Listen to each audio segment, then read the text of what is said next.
Hey, how you doing? This is John, and welcome to John's Long Box. Today we're looking at the Uncanny X Men 196. In case you're interested, this is a Secret Wars 2 continues in this issue. Boy, what a horrible series that was. This is 1985 Marvel Comics Group. Look at that corner box. Okay, so this is written by Chris Clairmont, and John Byrne had left at this period. Now, this to me was a period in X-Men history where I was losing interest. I stopped collecting X-Men, I think, around 212, excuse me. So at this point, I had a full run of X-Men from 100 to right here. And then I was buying back issues before. Nowadays, I have a complete X-Men from 100 to almost 400 from, getting older, getting a job, and buying stuff, being insane, and being compulsive. I'm missing X-Men number 2, and I'm missing X-Men number 4. Those are the only two X-Men comic books from the original run that I'm missing. But I started getting tired of it, and you'll see why. It as much as I love Chris Clairmont, the John Byrne Chris Clairmont era, that for me, John Longbox, that defines the X-Men. That to me is the ultimate in X-Men comic books, and it's comic book adventure series. It's amazing. This period, it's comic books have always been political. Yes, this is political comics, identity politics, and it's just a slog. So this is when people start talking about how the X-Men have always been political and it's all about racism and discrimination. This is where it comes from, this period. And I just found it to be a chore. But again, I had a fondness for this. This was like the height of my comic book collecting. So, do I like it? Yeah. Do I not like it? Yeah. And this is kind of, I talked about in the last video, the fantasy features, that I do showcase comics that I don't like if I want to make a point. And this is me actively courting controversy. Let's see if I get canceled, okay? So let's look at this cover, first of all. Great cover. This is John Romita Jr. and Terry Austin. Terry Austin could make a turd look wonderful. And in case you didn't figure it out by that comment, I'm not a big fan of John Romita Jr. I love John Romita Sr. I met the man. I love his art. I love the man. John Romita Jr., sometimes it just looks like he's not putting in the effort. It looks like he's phoning it in all the time. And then Dan Green, I'm actively not a fan of his inking. Why did I mention him? Because there he is right there. Dan Green. Oh, so here we got acne. Get rid of pimples. Nobody wants pimples. All right, so here we have the splash page. What was that? So let's look at the indicia before we go on. This is number 1, August 1985. All right, and let's look at the credits. Chris Clairmont, writer. What can I say about Chris Clairmont that everybody else hasn't already said? I forget who said this, but they're absolutely right. That Chris Clairmont is like the closest you're going to get to like purple prose in all of comic books. I joke around and say that the guy got paid by the word, and if 2 words will suffice, he'll use 12. And I heard rumors that Chris Clairmont is like on a stipend not to write, so that Marvel actually, like, they warehouse him so that he doesn't go work for other, and they give him money not to write. I find that to be ridiculous. I'm going to start. Let's start this off with some controversy. Who's a better writer, John Byrne or Chris Clairmont? Ooh. And here's my answer: John Byrne. Want my proof? Name a comic book other than the X-Men that Chris Clairmont did that is fondly remembered.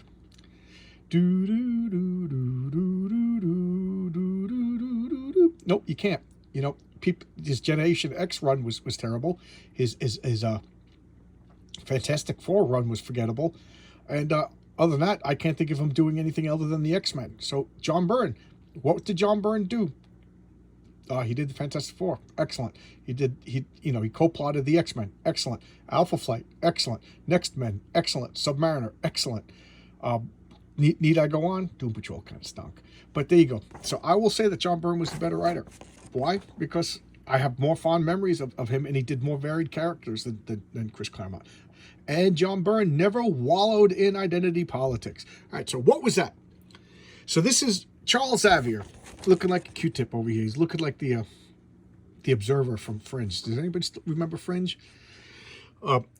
You've got no choice. He knows who we are. and what we did. We've got to kill him. So he's picking up a stray thought. So what is he doing? He's lecturing at Columbia University in New York City. Did I go over the credits? No, I did not. I just said Chris Clairmont. John Romita Jr. and Dan Green, artist. So John Romita Jr., notice that they're not saying that Dan Green is the inker. They're giving him full artist credit. So does that mean that John Romita Jr. probably phoned it in, did some sketches, and then Dan Green filled it out? Not a fan of John Romita Jr. Send the hate to www. I was going to be mean, but I don't I don't want to be mean. But I just not a fan of John Romita. That doesn't mean that I haven't seen some artwork that I really like by him, because that would be ignorant. There is some outstanding work, but overall, I'm not a fan. Cletus Oliver is a good colorist. I really do like him. And Tom Ojati, letterer. I know this is mean, but letterers don't get the credit that they deserve. You only notice lettering when it's bad. So if you do not notice the lettering, that means they did a good job, or it is just beyond amazing. And Nocenti is the editor. She doesn't exist. You know how I know she doesn't exist? Because everybody tells me that there were no women in comic books before 2016. So Ann Nocenti, who was an editor on one of the most popular runs of X-Men, basically, you know, her and Louise Simonson turned X-Men from a single comic into a world-renowned franchise. She doesn't exist. And then Jim Shooter, the editor-in-chief. I could sing the praises of Jim Shooter, but I don't want to make this a 40-minute video. So here we go. Again, not a fan of this art. Not a fan of John Romita Jr., although I'm not stupid. He does have some good work. You know, Dan Green, I've never been a fan of Dan Green. So there you go. So he's giving a speech. Look at all the purple, you know, adequate comic book coloring, and again, not too dynamic. What's going on? He's giving a lecture, and he picked up a stray thought. Somebody a murder is being plotted. Now the problem is that Charles Xavier was beat up in the previous. I think a couple of issues ago, I forget. So he's not at top form. So he can't utilize his powers the way he was. I kind of like when that happens to superheroes, when they get beat up, when something happens and they're wounded, and the wound takes. I talked about that in Fantasy Features, the video I did for yesterday. I like when wounds are serious, and like, you know, just like you or I, we could break our arm and we can't use our arm for a couple of weeks. I do like the idea. I'm going to take a sip now because already my mouth is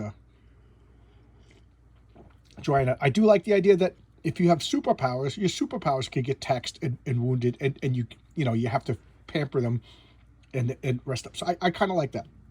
I like when they do that. To me, it adds an element of realism. It adds an element of suspense, and it adds like an element of like realistic limitations. And I'm all about those realistic limitations. So he can't figure out who exactly wants to kill. He doesn't know if it's just like, you know, guys, let's be honest, if you had a telepath 24 hours going through my head, you're gonna find some sick shit. You know, we can't control what pops into our brain. Doesn't mean we act on them. Like some guy bumps into you on the subway, you're like, I want to punch that guy in the face, I want to bash his face, but you don't do it. But it's a thought. So that's what Xavier's doing. Was this just like one of those thoughts? Is this a plot? And who did it? So now we cut to Storm, Ororo Monroe. She's at the Serengeti in Africa. She's getting back in touch with her childhood. And here comes a beautiful lion. Now, she doesn't, to me, this is, you know, the lion is just sitting there being all chill and everything like that. It's not eating her face off. Why? Because she's Storm and she's cool. Because Chris Clairmont doesn't want her. But she doesn't have any animal powers. So why is this lion being cool? And then, but doesn't matter. Boom, it gets killed. She's freaking out. Look at her eyes. I don't like that. She doesn't have eyes like that. You know, and then boom, she gets shot. And they're both laying down there. And what is it? This is Andreas and I can't remember the other guy's name, but the Strucker. The children of Baron Strucker. So you know, they're Nazis. They're taking out Storm, and they killed the lion just to piss off Storm, because they're petty like that. And then they shot Storm. They're trying to kill her. Why? Because Storm beat them up and left them for dead a couple of issues beforehand. The soap opera element of this era of the X-Men is off the charts. I said that at the time when I talked about the New Teen Titans, I said that they had soap opera. Yes, at the time that was the highest level of soap opera, but nobody compares to Chris Claremont. I almost said Chris. Okay, Chris Claremont's soap opera. So now they're just little evil smile. I mean, just blonde, blue-haired, white person. And here are the X-Men. They're in a deli. You know, going. It's just so far. You know, look at the coloring. You don't need that coloring. You know, this is what's important. This is just totally old school coloring. And here's Xavier. Who's that? Why, that's Magneto. Mass murdering, genocidal, evil guy sitting at the table. Now, you know, I'm all for second chances, but it's not for the X-Men to give you a second chance. You know, it's like, you know, he didn't stand trial. He didn't face his. He didn't go to jail. He didn't pay penalty. Like, he just decides, oh, I want to be a good guy now. And the X-Men are like, okay. And one of the reasons why I quit the X-Men was X-Men 200, when he's actually on trial and the X-Men break him out. Like, who the hell are the X-Men? They're above the law now? That's, you know, that's why I wrote a post on my own thread, why the X-Men deserve persecution. I should just bring that up and actually read it to you guys. But this is like, I started getting sick of the X-Men around this time, because Magneto says, I want to be a good guy. So right away, they're like, okay, we forgive you. Well, who are the X-Men to forgive Magneto? They grant absolution? Are they religious? You know, to me, this is the beginning of the X-Men as like cult figures. And if you ask me what's going on right now with this Krakatoa nonsense, that's like the natural culmination of identity politics and religion. The X-Men are a cult now. You know, I have a way out of the Krakatoa X-Men, but they won't hire me. They won't hire me. But so this just pisses me off. So now they're talking about, what do we do? You know, and what do we do? Do we barge in and then just talking about this? You know, racism is bad. Racism is ugly. You know, racism is, you know, like we all know this. And it's just this guy coming in. He's hot. And they can't help but notice him. Why? Because he looks like Steve Rogers, Captain America. Why does he look like Steve Rogers, Captain America, when it's not Captain America? That's the Beyonder. So this is the tie-in for the Secret Wars 2. This guy comes in and he doesn't know, like, he's all powerful, but he's not, he's what's omnipotent. He's omnipotent, but he's not omniscient. So he doesn't even know how a deli works. And, you know, so Rogue is like just watching him, and she's answering questions for him, and she's kind of like fascinated. First off, you know, how could you not? He's got the perfect body, perfect looks of Steve Rogers, and they're finding out that he's the Beyond, and then he just disappears. And they're like, hey, this guy ordered food and disappeared. So now, oh God, I feel a sneeze coming. Kurt Wagner, the Nightcrawler, he's going to his priest. And this is one of the things I like about Chris Clairmont. I don't know what Chris Claremont's religion is. I don't know what his political beliefs are, although I do think he leans towards the left. And he has Kurt Wagner in a, you know, who's a Roman Catholic. Later on, he becomes a priest, and I think that got memory hold. But he becomes a Roman Catholic priest, and he goes to his other priest, and they have a serious, rational, nice, normal conversation. What's going on? Kurt's doubting. Look at that. Okay, Kurt's doubting his belief in God when somebody like the Beyonder could exist. You know, if the Beyonder could exist, you know, is he God? Like, did we mistake beings like the Beyonder for God, and blah, blah, blah, blah? And, you know, the priest is and he's really hurting right here. And the priest isn't nasty, like, you're going to hell for thinking those. He's actually helping, and I think it's really nice. Also note that the only action so far has been a poor lion getting shot. And what is this? This is foodsies. They're having a cup of coffee. They're sitting in a deli having foodsies. You know, stuff that I hate with modern Marvel comics. And the funny thing is, this is the beginning of me not liking the X-Men. So we got the quick bunny, you know, and this is like almost like foreshadowing 40 years later in Marvel comics. So here we got people breaking into Professor Xavier's temporary office. You know, Magneto is running the X-Men, and Charles Xavier, while his powers are healing, he took a job as a professor at Columbia University. So what are they doing? These jerks are putting a bomb. So when Xavier sits down in the chair, it's going to send a remote signal, and it's going to kill him. Why? Because he's a dirty mutie. Okay? And his Storm carrying around Rachel Summers. They're flying around, doing some daring do, when they spot this guy getting beat up. Nobody, you know, they're heroes. This wasn't part of their plan, and they're going to stop the guy from getting beaten up, and she's doing her psi power. Storm's just beating the crap out of people. Remember, Rogue, I'm sorry. Rogue has the powers of Captain Marvel at this point, Carol Danvers. This is the period of time where Carol Danvers' powers got absorbed by Rogue, and I don't know, there's like a chance, whenever Rogue uses her powers, there's the chance that it's permanent. So she has Captain Marvel's, Miss Marvel's Captain Marvel powers. And what is it? So she's just a powerhouse. So she, above and beyond her mutant absorbing powers, she can fly. She's super strong. The only thing is she never manifested Miss Marvel's sixth sense. So they stopped this guy from getting beaten up. And what was he doing? Nimrod #1, muties must die. So they saved the bigot. They should have let him die. He was a bigot, right? You know, so they're all pissed off. They're like, oh my God, you know, and she blasts the wall, you know, because graffiti and destroying other people's property is absolutely fine. And the Beyonder is like, that's that girl from the deli, you know. He's pretending that he's interested in her, like as a curiosity, but you know, Rogue has always been like one of the sexier things. And going to school, Kitty Pryde and Wolverine, you know, racism is bad, and then she pulls the cigarette out of his mouth. I like that. She starts coughing up. Here's a little funny personal story. I was a little kid. Believe it or not, I was a little kid, and my mom was a terrible smoker. She smoked like when if I'm less than 20 years old and I picture my mom at that time, she had a cigarette in her mouth. Matter of fact, smoking is what killed my mother. So I'm the most anti-smoking person you could get, but I'm also pro-freedom. If you want to smoke, go ahead, do it. You can't do it in my house. You can't do it in my car, but go ahead, smoke all you want. You know, I don't, you know, it's up to you. So she was smoking. She lit up her cigarette. I'm like, hey, Ma, can I have a cigarette? And she was like, okay. She goes, but I'll light it. So she takes the cigarette, she lights it, she hands it to me. She goes, okay, blow out all your air and take a big. So I you know, before I put the cigarette to my lip, I exhale, and then I inhale, and blah, I start coughing. What the hell is wrong? And she goes, yeah.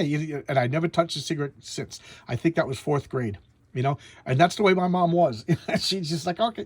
My dad, I remember as a kid, I wanted a shot of liquor. They were all, you know, they would drink it. So he gave me a little shot glass full of liquor. I was like, and I really didn't drink, you know, that much, you know, and I'm convinced that if my parents had said, no, you can't smoke, I would have been fascinated by it. You know, you can't drink, I would have been fascinated by it. Maybe I would have had not a drinking problem, but like, you know, more of a, you know, crazy drinker, crazy smoker. But I never touched cigarettes since that time in 4th grade. You know, there you go. Thanks, Mom. So Wolverine, I like this. He's explaining that cigars don't bother him because he has his healing factor, and he could smoke all he wants, and it doesn't really bother him. So now she's going off. Racism is bad, and she's going into the deli. And now we're getting to the point where I wanted to showcase this comic. So she's looking at food. She's eating a slice of pizza, and then we got what's his name, Roger, right? And or Phil, that's his name. So what are these people are this is the group that planted the bomb in Xavier's desk. She doesn't know this. She's just stumbling across this. Look at all these evil faces. And he's like bypassing. So what she's like, what do you do? I haven't. So she kind of phased into a secret meeting, and I hadn't thought about this. Brow, you attend Charles Xavier's private school upstate. Common knowledge. So what? You a mutie then, Pride? Like him? She's like, I don't know, Phil. Are you a nigger? And he's like, watch your mouth, watch yours. And then she says, especially when you use words like that and try to be intentionally hurtful. All of a sudden, Phil, I don't like you much anymore, or your buddies. I think I'll be on my own way. So I remember reading this as a kid, 1985. So 20, I was 17 years old when I read this comic, and I got the context. The context was, if you're going to use slurs, and let's face it, in the X-Men world, that was a slur, just like mudblood, it's a made-up word, but it's a slur. So she's saying, you're tossing out these slur words, and you get mad when other people. So don't be a hypocrite. Blah blah blah. Get the point? I get the point. It was a grown point. So now, every couple of years, like not even every couple of years, every couple of months rather. I don't know why I said years. This pops up as like, let's cancel Chris Clairmont because he had Kitty Pryde use the N word, and I'm always like, dude, did you read the comic? Did you get the point she was trying to make? Like, isn't it supposed to be like the most progressive thing in the world not to use racial slurs or any type of slurs or stereotypes or prejudice and stuff? And that's what she's saying. Like, if you're going to use one slur, all slurs are bad, and that's it. But she said the dreaded Voldemort word, which forever, we got to cancel Chris Clairmont because Chris Clairmont put the words in Kitty Pryde's mouth. So what do? They shoot pepper spray at her, chloroform, and I'm always like amused by chloroform. Is it a real thing? I ask this like every video. Does anybody know, is chloroform a real thing? Because I see it all the time, and I don't know. I got neighbors. I want to chloroform. I'm joking. So of course I'm joking. So now they don't know what's going on. They're blissfully aware that Kitty Pryde is taken by surprise, and Rachel Summers is she's sees the Beyonder in there, and Beyonder is like kind of like out of phase, so he can't be seen, except I think Rachel knows. So what does she do? She's scanning everything, and they find this bomb, and she's getting pissed off Rooney'd, and the bomb blows up. They're all kind of saved by like this like by the Beyonders, like weird actions. And look at that, they get thrown because Rachel Summers like overreacts and tosses them all with her telekinetic powers, because if the bomb throws you like that. So she saves them all, the old fastball special. Rachel is like, oh my god, these people, racist. So she turns into her hound persona, and she's just going berserkowitz. She gets to destroy private Columbia University property because that's what the X-Men do. And he pulls out a gun. She sends the bullet back, and what? Magneto saves him. How's that for a plot twist? Magneto saves a mutihator, a human, and he gives her a lesson, like, we need to forgive. And I do think at this point that Magneto really was, like, Chris Claremont's plan really was to have a Magneto reform. That's what I do think.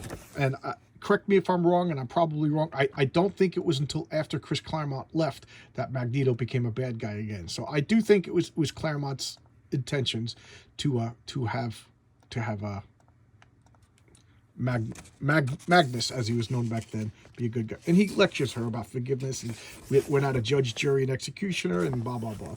And he's all pissed off. He hates mutants even more. Look, he's freaked out. And she turns back into Rachel Summers, a character that I never could stand. And I'll go off. I could go off on multi-dimensional versions of other characters. I just think it was kind of novel at one point, but geez, I'll just drop it because I could go on and on and on and on and on for hours about how much I hate alternate dimension versions of characters. And here's the Beyonder observing this. This is interesting. Like, forgive this, forgive this, and turning the other cheek, and redemption. These are all new concepts to the Beyonder. So, believe it or not, Chris Claremont made one of the better tie-ins for the Secret Wars 2, which I thought was garbage. And here we got. I always like to look at the letters pages just to see if I recognize any of the names, which I don't. Oh, won't. She doesn't exist. Okay, women don't exist. That's my running joke, and I'm sticking with it. And here we got advertisement. Secret Wars 2. This was garbage. Secret Wars 1 was fun. Secret Wars was fun, and I really liked it. And Secret Wars 1 was created at what was it, Mattel? Just said, hey, his toys, why don't you make a comic book to help promote the toys? And, I think that's really it. And it was excellent. It was a lot of fun. But anyway, So I don't particularly like this comic, and I already explained why. It's just like this to me is full on deep into the X-Men as hypocrites mode of the comic. The John Byrne, Chris Clairmont X-Men comics, they were adventure guys going into space. Once in a while, there's a little bit of mutant stuff, persecution, enough to distinguish the comic book from say Fantastic Four or Avengers. Each comic has to have their own spice. This is just full on identity politics, and I just didn't like it.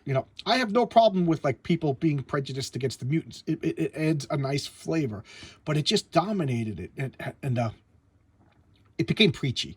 And then the X-Men, they became like, okay, so you called me a mutie, so I get to blow up the neighborhood. I get to flout laws. Magneto says he's reformed, so we want to be treated just like everybody else. But Magneto says he's reformed, so we're going to harbor him, a mass murdering terrorist. If Osama bin Laden said, oh, I want to reform now, do I have the right to take Osama bin Laden and hide him out in my house and like keep him away from the federal government and so he doesn't stand trial? That's what the X-Men are doing. And matter of fact, Osama bin Laden then gets arrested. He's about to stand trial. I get to break in and free him because, I'm forgiving him. I'm the X-Men. We're above everybody else. We want to be treated like everybody else, but we don't want to be really treated like everybody else. And it just bothers me. So again, I quit collecting the X-Men at X-Men 212. I just had enough of the hypocrisy of this team. And then I bought like X-Men eBay runs to bring me up to speed. And I think I'm up to, I forget what issue I'm up to as far as reading, but I have the whole series, but I didn't read them all. A lot of these X-Men are still in the 20 long boxes of comics that I did not read yet. All right, so 26 minutes on this comic. What do you think? I'm really curious about this. This is me, picking a comic book because I do see right on Twitter right now, it's been going on and on and on about that panel about Kitty Pryde, where Chris Clairmont made her say the N-word, and so therefore it's bad. Therefore it's bad because doesn't matter the context, because people today are baby brained or they just want to be outraged. So come on, let's talk about this. Am I wrong? I don't care if you think I'm wrong. That's fine. Just articulate it. That's fine. I'm an adult. I could be told that I'm wrong, or am I right? I think I'm right, but then again, we all think I'm right. We're all heroes of our own stories. All right. So I'll see you tomorrow with another video. And remember, Wednesday night, I'm going to try an experimental live with my friend Pete, where Pete I've known for a long time. He's dipping his toes into the comic book thing. He's always had a casual interest in comics. Now he's getting more serious. So we're going to talk as me, the experienced comic book guy, him novice comic book guy, and we'll talk about famous runs and stuff like that. There you go. All right. So see you tomorrow with another video, and please let's comment on this. I think this is topical and important comic, even though I particularly don't like this era of X-Men. All right, thanks a lot. See ya. Bye bye.